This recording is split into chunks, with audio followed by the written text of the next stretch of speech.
Daniel Harris grew up learning how to disappear. Not physically, emotionally. He learned how to make himself small in crowded places, how to laugh softly so nobody would ask questions, how to avoid eye contact when money was discussed. He learned that silence was safer than hope because hope embarrassed you when it failed. Daniel did not come from a broken home. That would have been easier to explain. His home was whole but empty. Empty cupboards, empty promises, empty nights where the power went out and darkness settled like a reminder that life was not fair and never pretended to be. He was 17 when he first realized that being poor was not just about lacking money, it was about how people looked through you. Daniel lived with his mother in a cramped one-bedroom apartment at the edge of the city, the kind of place where rent was always overdue and neighbors argued through thin walls. His mother worked long hours as a cleaner in corporate offices that smelled like wealth, polished floors, air conditioning, quiet confidence. She came home exhausted, feet swollen, eyes dull with tiredness she tried to hide. Daniel watched her age faster than time should allow. Every morning before school, he washed his only uniform carefully, scrubbing the collar and cuffs where poverty showed the most. He ironed it slowly, like precision could compensate for what it lacked. Some days, he skipped breakfast, not because there was no food, but because he knew his mother would go without if he ate. At school, Daniel was invisible and visible at the same time. Invisible when group projects were formed and his name was never mentioned. Invisible when teachers discussed scholarships, assuming someone like him would never qualify. Invisible when classmates talked about weekend plans that cost money he had never held. But he was visible when fees were due. "Daniel, see me after class," the principal would say, her voice sharp with irritation. Visible when his name appeared on the list of debtors posted on the notice board. Visible when classmates whispered, when someone laughed and said, "This one again." Daniel learned to smile through humiliation. He learned how to sit in class while his stomach burned from hunger, how to focus while shame buzzed louder than hunger ever could. He learned that intelligence didn't impress anyone when you couldn't afford basic things. Once, during a school excursion, he stayed back alone while the others boarded the bus. A teacher handed him a worksheet and said, "At least do something useful with your time." Daniel sat on a bench and watched the bus disappear. That was the first day he cried without sound. After school, Daniel worked anywhere they would allow him, carrying boxes in warehouses, washing dishes in restaurants that paid him late, running errands for people who spoke to him like he was less than human. Some days he came home with nothing. Some days he came home with insults. "Is this all you can do?" a man once said after underpaying him. "You should be grateful," another said, handing him coins. Grateful. Daniel wanted to scream. Instead, he nodded. One evening, while returning from work, Daniel passed a glass building glowing with light. Inside, people sat comfortably behind desks, laughing, talking, typing. For a moment, he stood there staring, his reflection mixed with theirs. That night, he sat on the floor of their apartment as his mother quietly counted money she didn't have. "I'll figure something out," she said, not looking at him. Daniel felt something break inside his chest. Not loudly, not dramatically, but deeply. A slow fracture, the kind that changes a person forever. He went to bed hungry. Again. But this time, he stared at the ceiling and made a decision. Not a loud one, not a proud one, but a desperate one. If life would not give him dignity, he would suffer until he earned it. And though nobody knew it yet, this was the night Daniel Harris began the long and painful journey from nothing towards something, through rejection, failure, and wounds that will take years to heal. Daniel Harris discovered that the most painful part of trying was not failure itself, it was hope. Hope made failure louder, sharper, more personal. After finishing secondary school, Daniel believed, foolishly, that life would finally open up. Teachers had always said, "You're smart, you'll be fine." He held on to those words like they were currency, like intelligence could replace money. He thought once school was over, things would change. They didn't. Reality hit him slowly, then all at once. He applied everywhere: offices, warehouses, supermarkets, small firms. He dressed neatly, spoke politely, carried copies of his certificates in a worn brown envelope that had begun to tear at the corners. Some places didn't even let him finish his sentence. "We'll call you," they said. They never did. Others were more honest. "We're looking for someone with experience. You're too young. We need someone more presentable." Presentable was a polite way of saying you look poor. Weeks turned into months. Rejection became routine. Each no sat quietly on Daniel's chest until breathing felt like effort. He started leaving the house earlier so his mother wouldn't see how long he stayed outside, walking aimlessly, pretending to be busy. Some days, he sat at bus stops watching people go to work, wondering how they crossed the invisible line he couldn't find. Money became an emergency. Rent was overdue. Electricity was cut off. Food became rationed, 1 meal a day, sometimes none. His mother began selling some of her clothes quietly, claiming she didn't need them anymore. Daniel noticed. He always noticed. One night, he overheard her speaking on the phone. I know I owe you. Please give me 1 more month." Her voice cracked.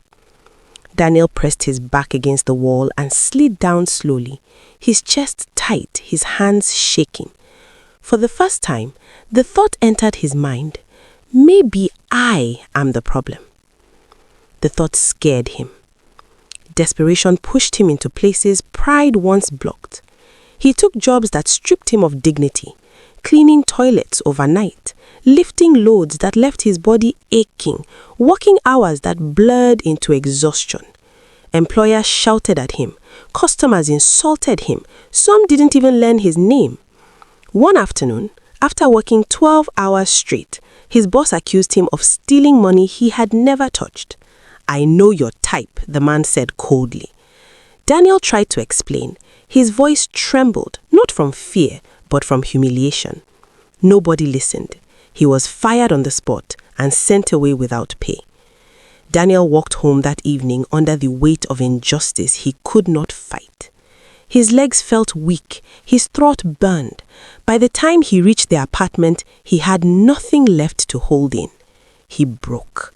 He sat on the floor and cried, not quietly this time. His shoulders shook violently, his chest heaved, tears fell freely, bitter and hot. His mother rushed to him, panicked, holding his face, asking what was wrong. "I'm trying," he said between sobs. "I swear I'm trying." That sentence haunted him, because he was trying, and it still wasn't enough. Days later, he received a call about a junior office assistant role. No salary at first, just exposure. Daniel almost laughed. Exposure would not feed them. Exposure would not pay rent. But he said yes anyway. The office was small. The work was tedious. People spoke to him like he was disposable. Some days they forgot he was even there. Other days they reminded him. "You should be grateful," they said again. That word returned. Grateful. Daniel swallowed every insult. He endured every slight. He stayed late. He learned quietly. He observed how systems worked, how people spoke, how decisions were made. Nobody noticed him, but he noticed everything. Still, failure followed him. The office shut down suddenly. No notice, no explanation. Daniel stood outside the locked door, staring at his reflection in the glass, feeling stupid for believing again. That night, he lay awake beside his mother, listening to her breathing in the dark. The room smelled of emptiness and worry. His mind replayed every rejection, every insult, every moment someone looked at him and saw nothing. For the first time, Daniel considered giving up. Not dramatically, not loudly, just quietly disappearing into survival forever. But somewhere beneath the exhaustion, beneath the pain, a stubborn thought refused to die. If I can endure this, I can endure anything. He didn't know it yet, but this season of humiliation was carving something dangerous inside him. Something unbreakable. By the time Daniel Harris turned 20, he had learned a dangerous truth. Life does not respond to tears, it responds to endurance. Something in him had changed after the office shut down. Not loudly, not suddenly, but quietly, like a wound that healed wrong and left a permanent stiffness. He stopped explaining himself to people, stopped hoping they would understand, stopped waiting for sympathy that never came. He woke up each morning with a weight already sitting on his chest. His mother's health began to fail. It wasn't dramatic at first, just constant tiredness, short breaths, long pauses between movements. She still tried to go to work, still insisted she was fine, still smiled through pain. Daniel watched helplessly as strength left her body the same way hope had once left his, slowly, unfairly. Medical bills arrived like threats. Daniel worked anywhere he could. Day jobs, night shifts, online tasks that paid pennies. He slept in fragments, ate irregularly. His body began to reflect the life he was living. Sunken eyes, thin frame, permanent tension in his jaw. One evening, while delivering documents for a small consulting firm, Daniel overheard two men talking in a glass-walled office. "He's smart too," one said. "But he's nobody," the other replied. "No background, no leverage." Nobody. That word followed Daniel home. It followed him into his dreams, followed him into the mirror, followed him into every room where people spoke over him, or through him, or around him like he didn't exist. A few weeks later, a man named Mr. Kenneth Moore noticed him. Mr. Moore was sharp, well-spoken, intimidating in a quiet way. He asked Daniel questions, real ones, about systems, about efficiency, about problem solving. Daniel answered honestly, carefully, without trying to impress. For the first time in years, someone listened. Mr. Moore offered him a chance, not a job, not a title, but access. Daniel would assist him unofficially, learn how contracts worked, sit in meetings, observe. No pay at first. Daniel hesitated. He went home that night and stared at the ceiling, listening to his mother cough softly in the other room. His body screamed for rest. His pride begged him to refuse. His fear reminded him that refusal was a luxury. He said yes. The days that followed were brutal. Daniel arrived before everyone else and left last. He carried files, typed reports, corrected mistakes nobody thanked him for. He absorbed information like someone who knew he would never get a second chance. But power has a way of revealing people. As Daniel became useful, he also became vulnerable. Ideas he shared in private appeared in meetings under someone else's name. Decisions he influenced quietly were credited publicly to others. Promises were delayed, then forgotten. One afternoon, Daniel overheard Mr. Moore laughing with a colleague. "He works hard though," Mr. Moore said, "but ambition without options is easy to control." Daniel stood frozen outside the door. The sentence cut deeper than hunger ever had. That night, Daniel sat beside his mother in the dark. The electricity had been cut again. She held his hand weakly. "You are doing your best," she whispered. "That's enough." Daniel smiled, but inside something hardened. For the first time, he allowed himself to feel anger. Not explosive anger, focused anger. He realized something painful but powerful. No one was coming to save him. Not mentors, not employers, not destiny. If he wanted dignity, he would have to take responsibility for it, without applause, without permission, without guarantees. The next morning, Daniel returned to work, but this time he worked differently. He stopped oversharing, stopped volunteering ideas freely. He studied contracts carefully, noted gaps, understood structures. He learned where money leaked and where leverage lived. He saved every small amount he earned. He built quietly. When Mr. Moore finally dismissed him, thanking him casually, offering nothing, Daniel did not beg. He walked away. That night, sitting alone on the steps of the apartment building, Daniel felt the full weight of his life pressing down on him. The failures, the humiliation, the years of invisibility. He closed his eyes and whispered, not to God, not to the world, but to himself, "I won't ask for mercy anymore. I will build." This was not the moment everything changed, but it was the moment Daniel changed, and that made all the difference. Success did not arrive with celebration. It arrived quietly, so quietly that Daniel Harris almost missed it. By the time things began to shift, Daniel was no longer chasing dreams. He was chasing stability. He had learned the hard way that dreams could humiliate you if you held them too loudly. So he worked in silence, taking small contract jobs, offering consulting help to small businesses that couldn't afford big firms. He charged less than others, not because he undervalued himself, but because he understood leverage. He delivered more than promised, always. Some clients paid late, some tried to cheat him, some disappeared completely. Daniel absorbed every loss like a student. He kept records, improved processes, refined his approach. Failure became feedback. At night, after long hours, he sat beside his mother's bed, listening to her breathe. Her health was fragile now. Medication was constant, hospital visits were frequent. Daniel's fear was quiet but constant, that he would finally make it just in time to lose the only person who believed in him. One evening, after a particularly difficult hospital visit, Daniel sat alone in the corridor with his head in his hands.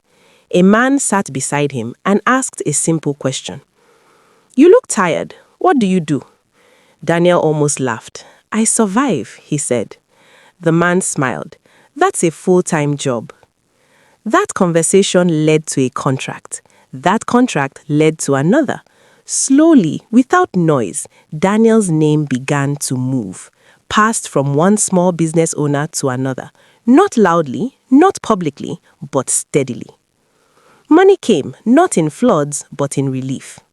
The first month Daniel paid rent on time, he stood in the empty apartment and cried. No applause, no witnesses, just relief. The first time he bought groceries without calculating every item, his hands shook. He didn't upgrade his life immediately. He upgraded his security. Bills paid, debts cleared, his mother's treatment stabilized. Light returned to her eyes, not because they were rich, but because they were no longer drowning. One afternoon, Daniel received an email from a firm that had rejected him years ago. They wanted to discuss opportunities. Daniel stared at the screen for a long time. He didn't reply, not out of revenge, but because he had moved on. Years passed. Daniel expanded carefully. He hired quietly. He treated people the way he once wished to be treated. He paid fairly, listened deeply. He built systems that did not depend on him alone. When people asked him about his journey, he kept it short. "I stayed when everything told me to quit." The moment he truly understood he had become something was not when the money grew. It was one afternoon when his mother stood in a clean kitchen, cooking slowly, humming softly, no fear in her movements. She turned to him and said, "You did it." Daniel shook his head. "No," he replied, "we did." He never forgot the boy who was overlooked, the boy who cried silently, the boy who worked without recognition. He carried those memories not as wounds, but as anchors.